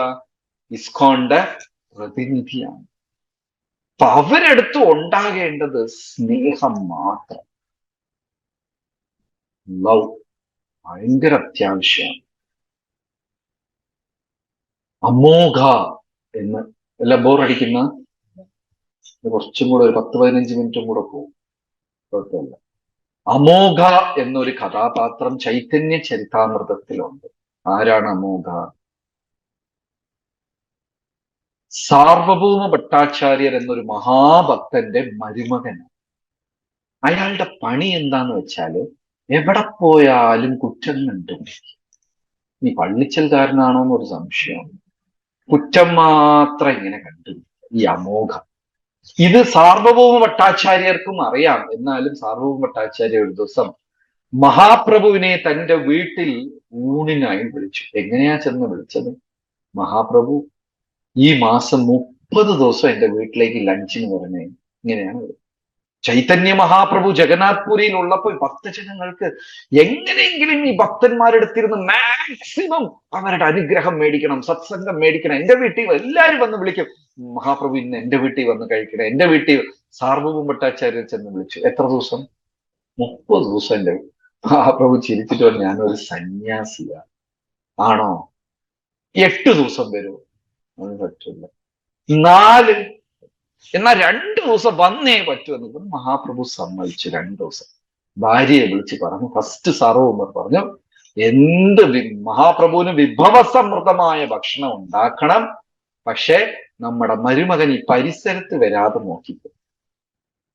ഉണ്ടാക്കി ഭക്ഷണം മഹാപ്രഭു നോക്കിയിട്ട് ചോദിച്ചു, സാർവഭൗമ, ഞാൻ 30 ദിവസം വരില്ലെന്ന് പറഞ്ഞത് കൊണ്ട് നീ 30 ദിവസം കഴിക്കാവുള്ളത് ഒറ്റ ദിവസം തന്നിരിക്കുകയാണോ? അത്ര ഭക്ഷണം കൊടുത്തു. ഇത് എങ്ങനെയോ ഈ അമോഘാരം നോളഞ്ഞങ്ങ് വീട്ടിൽ കയറി ഹായ് ഹായ് ഹായ്, സന്യാസി കഴിക്കണ കണ്ടില്ലേ? ഇത്രയും കഴിച്ചാൽ ഇന്ദ്രിയങ്ങൾ എങ്ങനെ അടക്കും? നിങ്ങൾ അതപ്പതിച്ചു പോകും സാർ. സാറ് ഒരു വടിയെടുത്ത് മരുമകനെ ഓട്ടിക്കാൻ വയസ്സായ നിലവിളിക്കാൻ. എന്താ, എന്റെ മകള് വിധവയായാലും നീ ഒന്ന് ചത്ത് കിട്ടിയാ മതി. നീ ഓട്ടിച്ചു വിട്ടു, അടി കൊടുത്ത്. പിന്നെ മഹാപ്രഭുവിന് ഇപ്പൊ ആലോചിച്ച് നോക്ക്, ഒരു വീട്ടിൽ പോയി ഇങ്ങനെ ഒരു പ്രശ്നമായ പിന്നെ ഇരുന്ന് കഴിക്കാൻ പറ്റും? സാർവഭൗമരെ കരഞ്ഞു മാപ്പ് ചോദിച്ചു. മഹാപ്രഭു ചിരിച്ചോണ്ട് പറഞ്ഞു, നീ ഒന്നും വിഷമിക്കണ്ട എന്ന് പറഞ്ഞ് ആ 30 ദിവസം കഴിക്കാവുള്ള ഭക്ഷണവും മഹാപ്രഭു എന്ത് ചെയ്തു? സാർവഭൗമരുടെ സന്തോഷത്തിന് വേണ്ടി അത്രയും ഇരുന്ന് കഴിച്ചു. അത് കഴിഞ്ഞ് 2 ആഴ്ചയിൽ അമോഘയ്ക്ക് വല്ലാത്തൊരു രോഗം, മരണശയ്യയിൽ കിടക്കേണ്ട അവസ്ഥ. സാർവഭൗമ പോയി നോക്കിയില്ല, അവൻ ചാവട്ടെ എന്ന് പറഞ്ഞ് അവിടെ ഇരിക്കുക. ഇതെങ്ങനെയോ ചൈതന്യ മഹാപ്രഭു അറിഞ്ഞിട്ട് ചൈതന്യ മഹാപ്രഭു ചോദിച്ചു, സാറോ നീ എന്താ പോവാ? അവൻ ചാവട്ടെ, അതാണ് എന്റെ ആഗ്രഹം, ജഗന്നാഥ് അനുഗ്രഹിച്ചു എന്ന് ഞാൻ സന്തോഷത്തിൽ ഇരിക്കാം. മഹാപ്രഭു അയാളെ അന്വേഷിച്ചു പോയപ്പോ അയാൾ മരണശയ്യയിൽ കിടന്ന് കണ്ണ് കരയാണ്.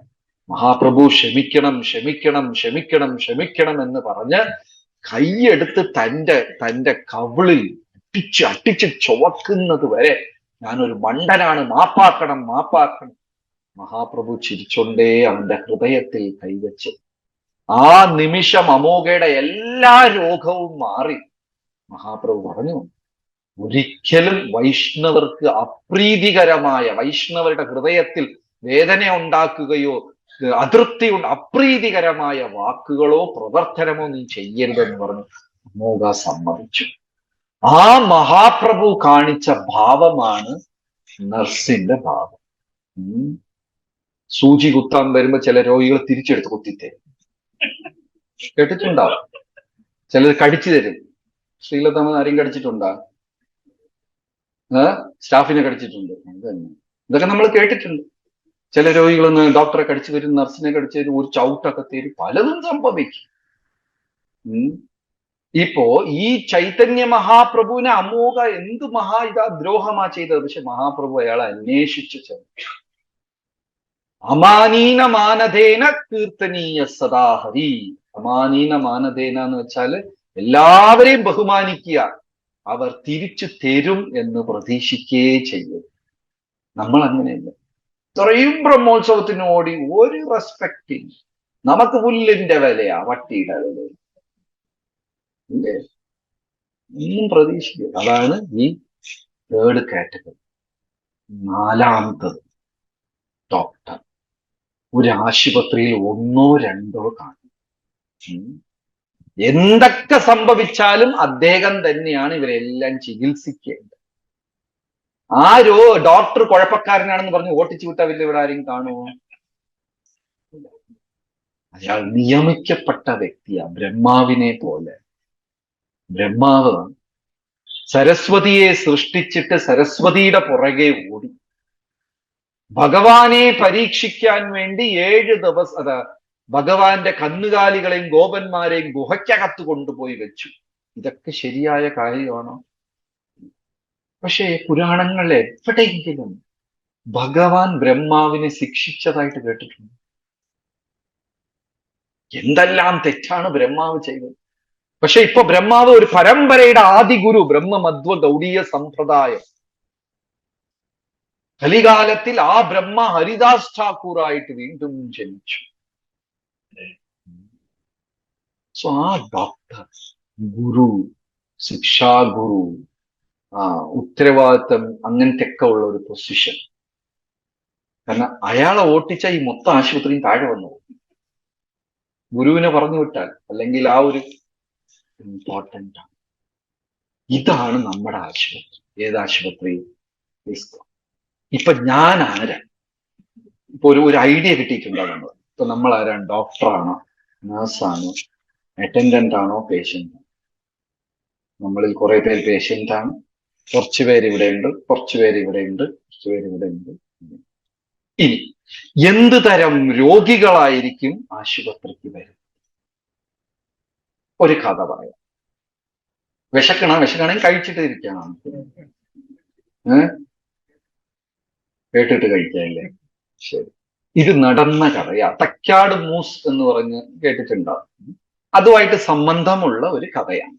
ഇത് നടന്നതാണോ എന്താണെന്നറിയില്ല, പക്ഷെ വളരെ പോപ്പുലർ ആണ് പഴയ കേരളത്തിൽ. എല്ലാത്തരം രോഗം, വാദം, ഇതെല്ലാം ഈ തക്കാട് മൂസ് ശുശ്രൂഷിക്കും. അങ്ങനെ ഒരു സ്ത്രീ വന്നു. 4-5 കൊല്ലമായിട്ട് ആ സ്ത്രീയുടെ ഒരു വശം സ്തംഭിച്ചിരിക്കുക. പലതരം ചികിത്സകൾ ചെയ്തു, പക്ഷെ ആ സ്ത്രീ ഗുണമായിട്ടേ ഇല്ല. തക്കാട് മൂസ് കുറച്ചു നേരം നോക്കിയിട്ട് എല്ലാവരെയും മുറിയിൽ നിന്ന് വെളിയിൽ പോകാൻ പറഞ്ഞു. സ്ത്രീകളെ മാത്രം പറഞ്ഞു. എല്ലാവരും വന്നു. ഈ രോഗിയെ പിടിച്ചു നിർത്തി. ആ രോഗി പിടിച്ചു നിന്നു. എന്തെല്ലാം കൊടുത്തു. സാധനം തൂക്കാൻ പറഞ്ഞു, അതെടുക്കാൻ പറഞ്ഞു, കൈ ഉയർത്താൻ പറഞ്ഞു, കാല് നടക്കാൻ പറഞ്ഞു. ഈ ഒരു വശം ഒന്നും നടക്കുന്നില്ല. അപ്പോ ആ തക്കാട് മൂസ് അസിസ്റ്റന്റ് ആയ ഒരു ലേഡി എടുത്ത് എന്തോ ഒരു രഹസ്യം പറഞ്ഞു. ആ ലേഡിയും ശരി എന്ന് പറഞ്ഞിട്ട് അടുത്ത് ചെന്ന് നിന്ന് സംസാരിച്ചുകൊണ്ട് ശ്രദ്ധിക്കാതെ നേരത്തില് എന്ത് ചെയ്തോ, ഈ രോഗിയുടെ തുണി അങ്ങ് പെട്ടെന്ന് വലിച്ചു മാറ്റി, ഊരി മാറ്റി. ഓട്ടോമാറ്റിക്കലി ആ ലേഡിയുടെ കയ്യിൽ എന്ത് ചെയ്തോ, ഡ്രസ്സിൽ കയറി പിടിച്ചു.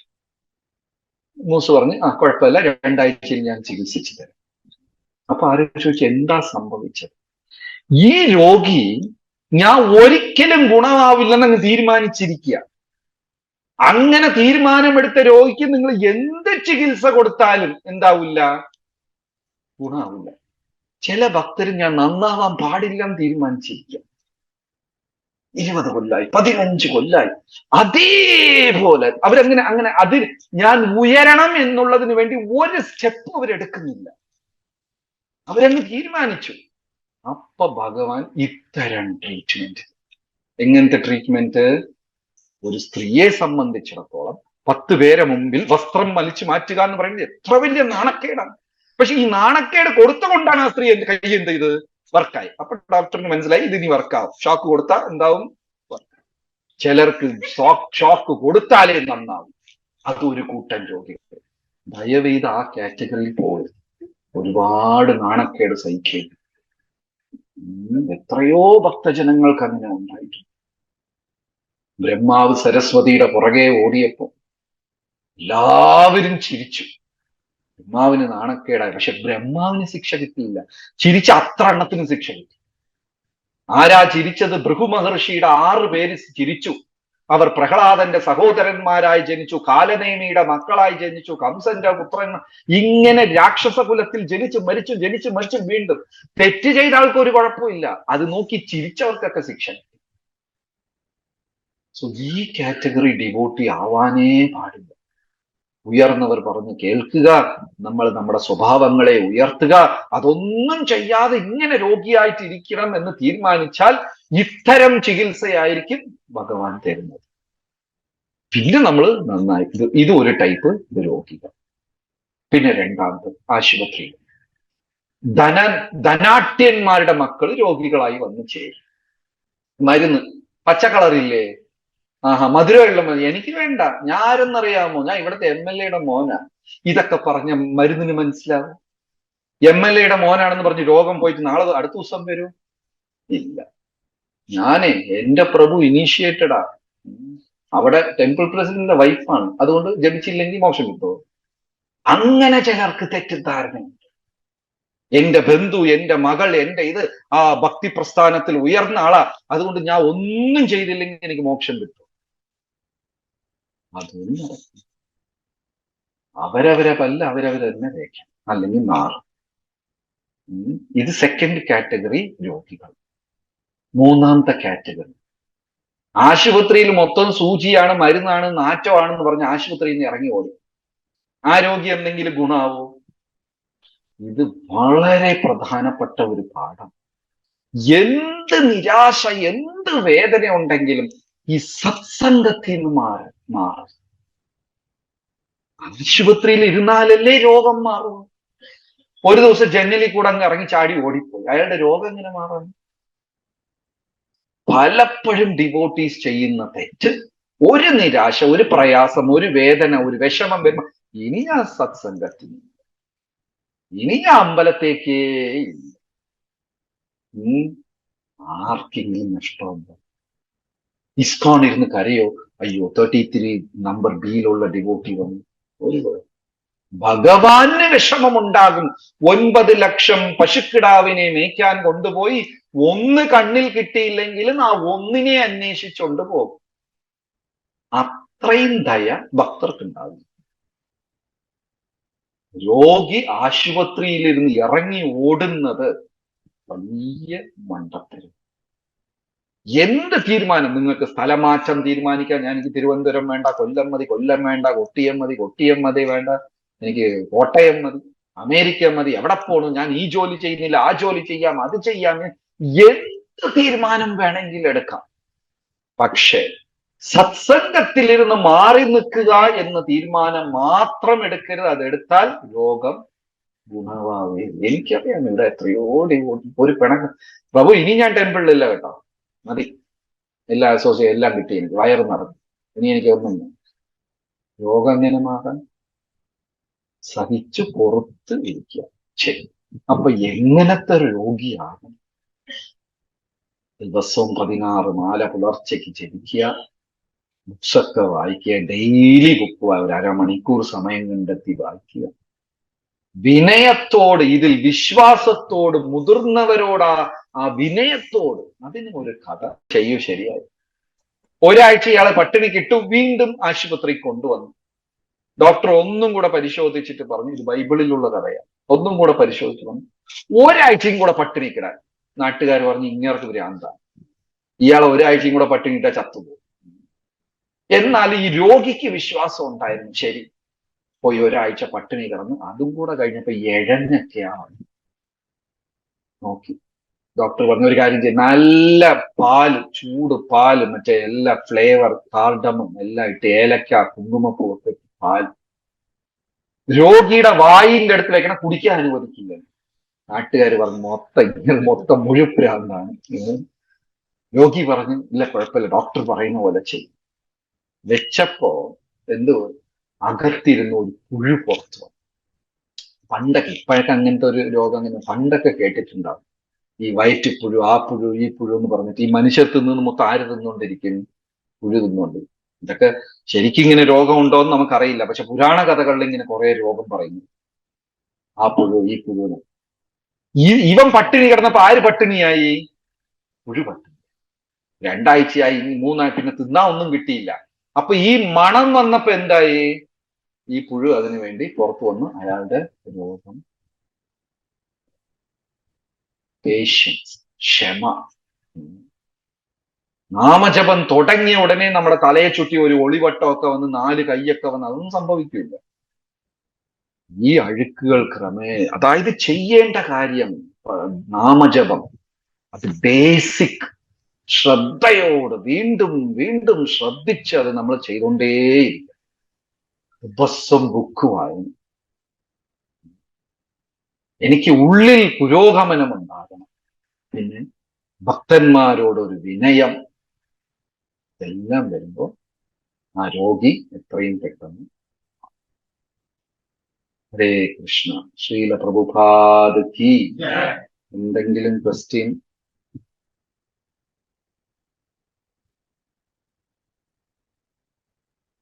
എന്തെങ്കിലും ക്വസ്റ്റ്യൻ?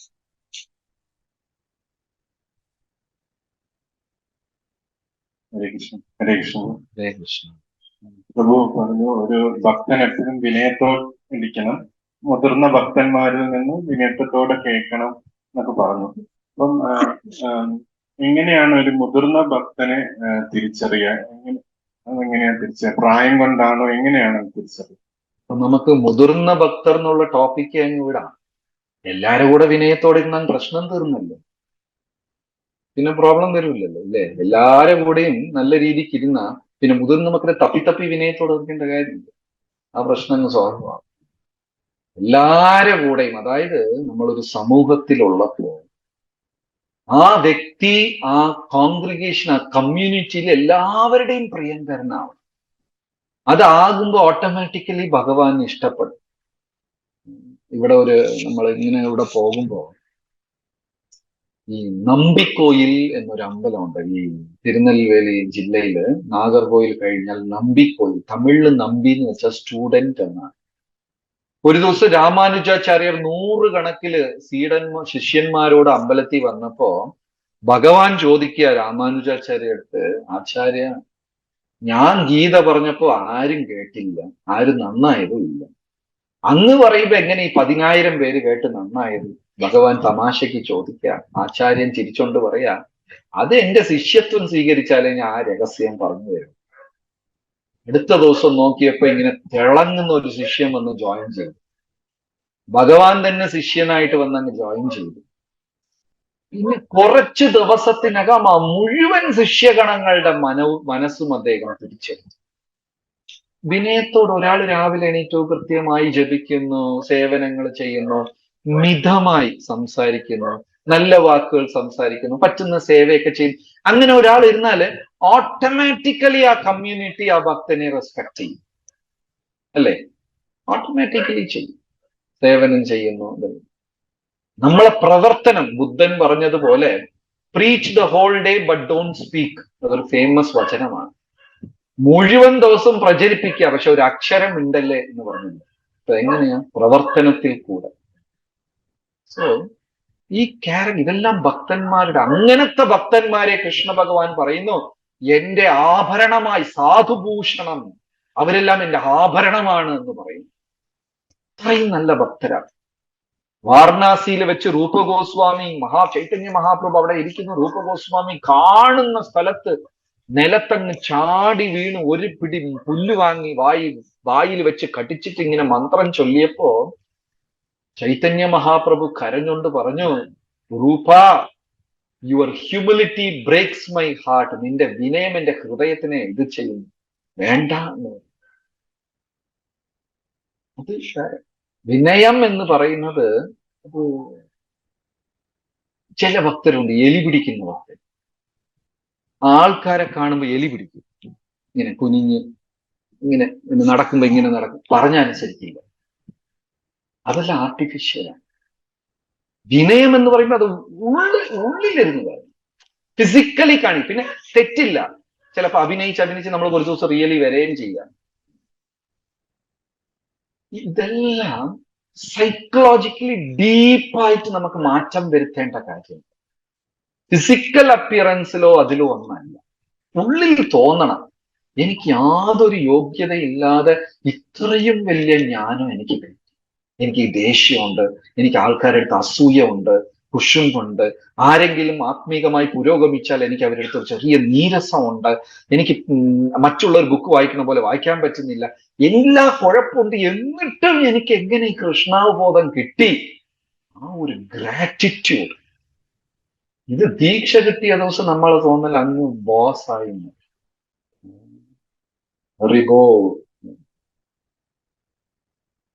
കുറെ സൈക്കോളജിക്കൽ കാര്യങ്ങളാണ്, ഉള്ളിൽ മാറ്റം വരും. Thank you very much. Hare Krishna. Hare Krishna. എല്ലാവർക്കും ചോദ്യങ്ങളുണ്ടെങ്കിൽ ചോദിക്കാം.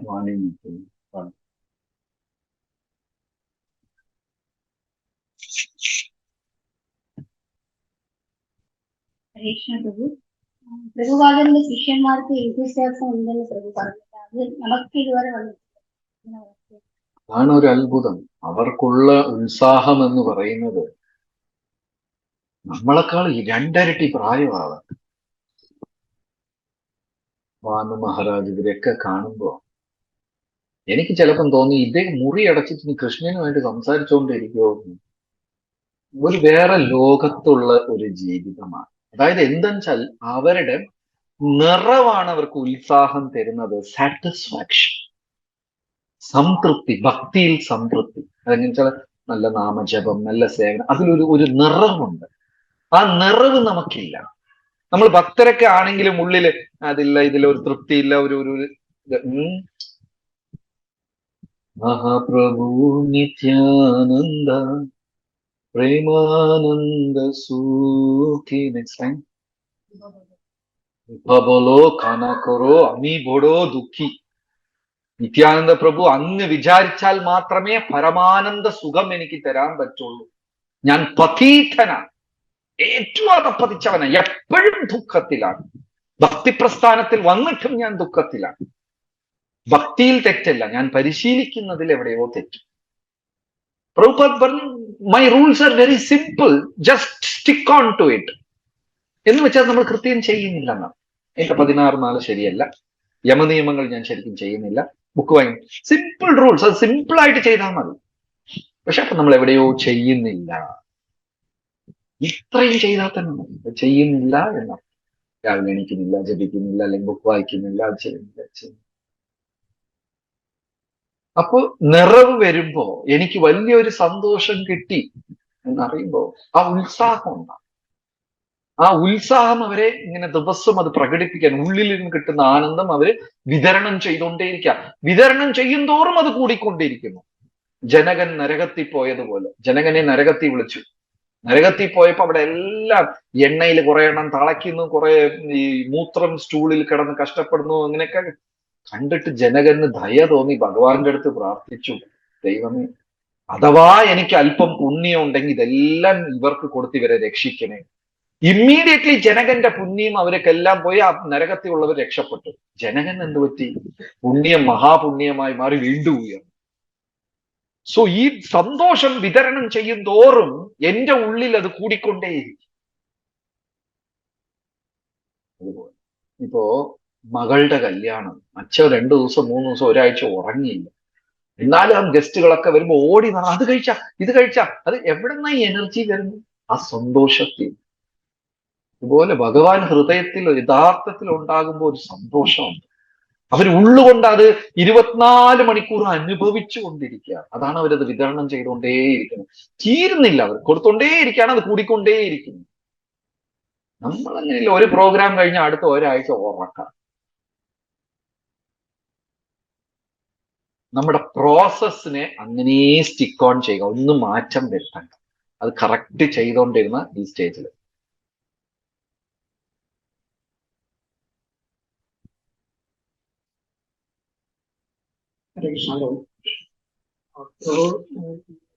കാറ്റഗറി പറ്റി പറഞ്ഞു. ഇതൊന്നും ശാസ്ത്രീയമായ ഇതൊന്നല്ല, നമ്മുടെ ഒരു ചെറിയ അണ്ടർസ്റ്റാൻഡിങ് അത്രയേ ഉള്ളൂ. ഏത് ശ്ലോകമാണെന്നും ചോദിക്കരുത്. ഈ നഴ്സിന്റെ കാറ്റഗറിയിൽ പറഞ്ഞത് ദീക്ഷ എടുത്തവർ, ഉത്തരവാദിത്വമുള്ള സേവനങ്ങൾ ചെയ്യുന്നവർ, അവരെ ഇസ്കോൺ പ്രതിനിധികളായി ലോകം കാണുന്നത്. ഇപ്പോ സൂരജ് ചെന്ന് ഒരു തെറ്റ് ചെയ്തു, പ്രഭു ചെന്ന് ഒരു തെറ്റ് ചെയ്തു, ലോകം എങ്ങനെയായിരിക്കും പ്രതികരിക്കുക? പുള്ളിപ്പിള്ളേർ കളിപ്പിള്ളേർ എങ്ങനെയാ പ്രഭു? ദീക്ഷ എടുത്ത ആൾ ഇങ്ങനെയൊക്കെ കാണിക്കാമോ? അപ്പൊ നമ്മൾ എന്തായി? ഓട്ടോമാറ്റിക്കലി ഭക്തിയുടെ ഒരു മുഖമായി മാറും ആ സ്റ്റേജ്. അതിനോടനുബന്ധിച്ച് തന്നെയായിരുന്നു. ആ ഒരു പൊസിഷനിൽ സ്റ്റേജിൽ നിൽക്കുന്ന ആൾക്ക്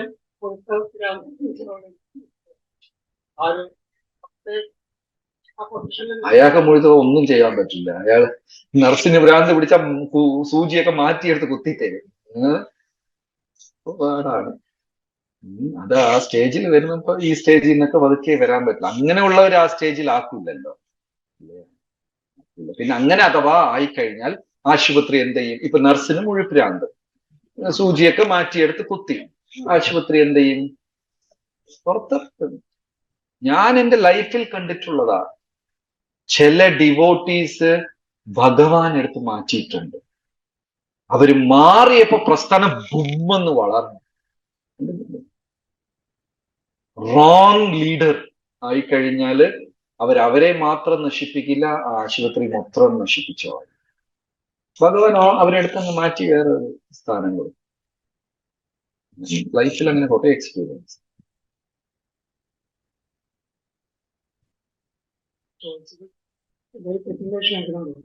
നമുക്കെല്ലാം ഭ്രാന്താണ്, നമ്മളെല്ലാ രോഗികളാണ്.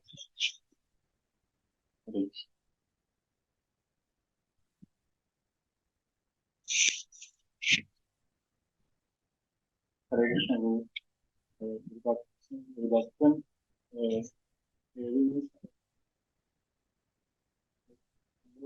ഒറ്റയ്ക്ക് ഇരിക്കാൻ, ഭക്തൻ ഒറ്റയ്ക്ക് താമസിക്കാനാണ് ഇരിക്കുന്നത്.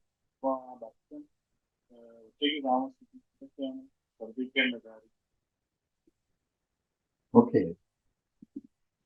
ഒറ്റയ്ക്ക് എന്ന് പറയുന്നത് വളരെ ഡേഞ്ചറസ് ആയ ഒരു കാര്യം. കാരണം മനസ്സ് ഡെവിലിഷ് ടെൻഡൻസീസ് അധികം എക്സസൈസ് ചെയ്യുന്നത് ഒറ്റയ്ക്ക് ഇരിക്കുമ്പോഴാണ്.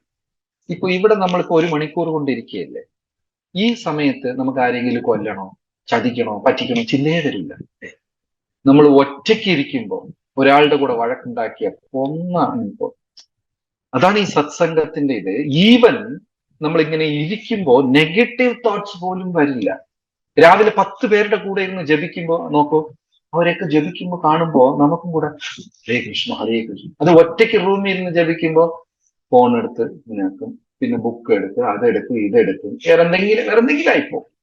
ഒറ്റയ്ക്ക് idle mind is a devil's workshop. അത് സത്യമാണ്. അതുകൊണ്ട് ഒറ്റയ്ക്ക് ജീവിക്കുക എന്ന് പറഞ്ഞാൽ കൂടുതൽ സത്സംഗങ്ങൾ സേവനം ചെയ്യുക, കൂടുതൽ അസോസിയേഷനുള്ള സാഹചര്യങ്ങൾ അന്വേഷിക്കുക, കൂടെ ഭക്തരെയൊക്കെ വീട്ടിൽ വിളിച്ചൊരു കീർത്തനമൊക്കെ ചെയ്യുക, ബുക്കൊക്കെ ഒരുമിച്ചിരുന്ന് വായിക്കുക, ഉറങ്ങാൻ വേണ്ടി മാത്രം പോകുക.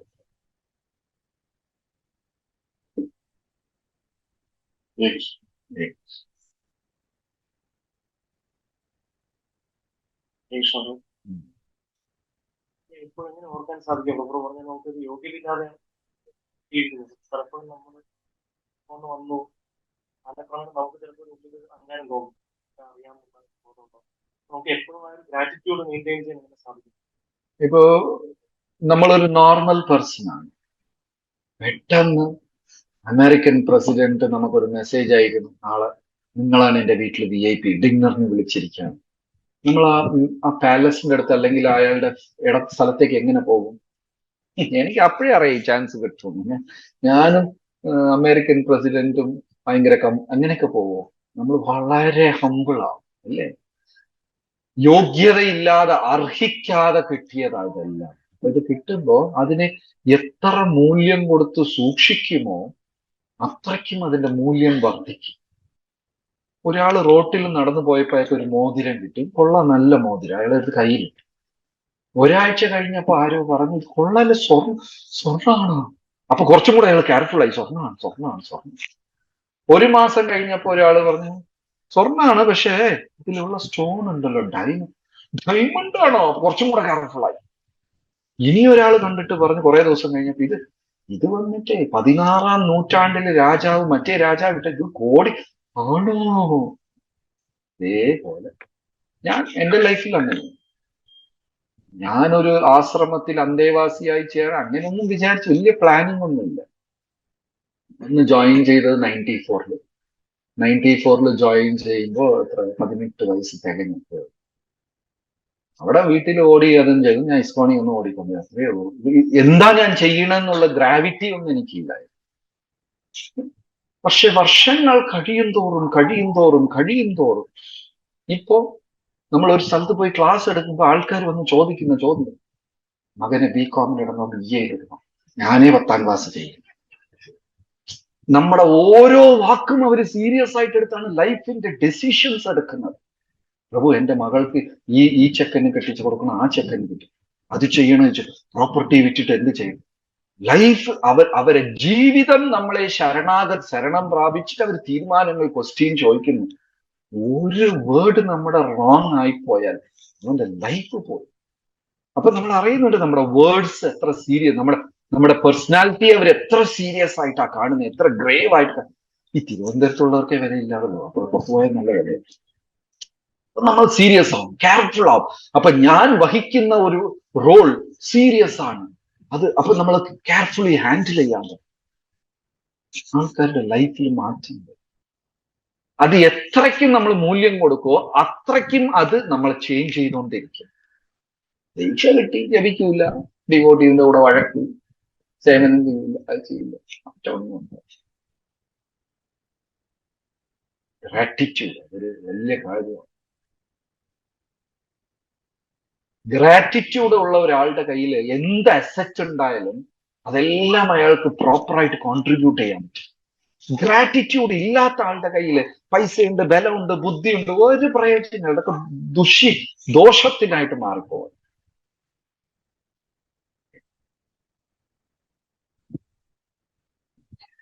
ജയകൃഷ്ണ, ആർക്കെങ്കിലും ചോദ്യം? പ്രഭു, ഒരു ഓപ്പർച്യൂണിറ്റിയാണ് പ്രഭു ഇവിടെ വന്ന് നമുക്ക് സത്സംഗം തന്നത്.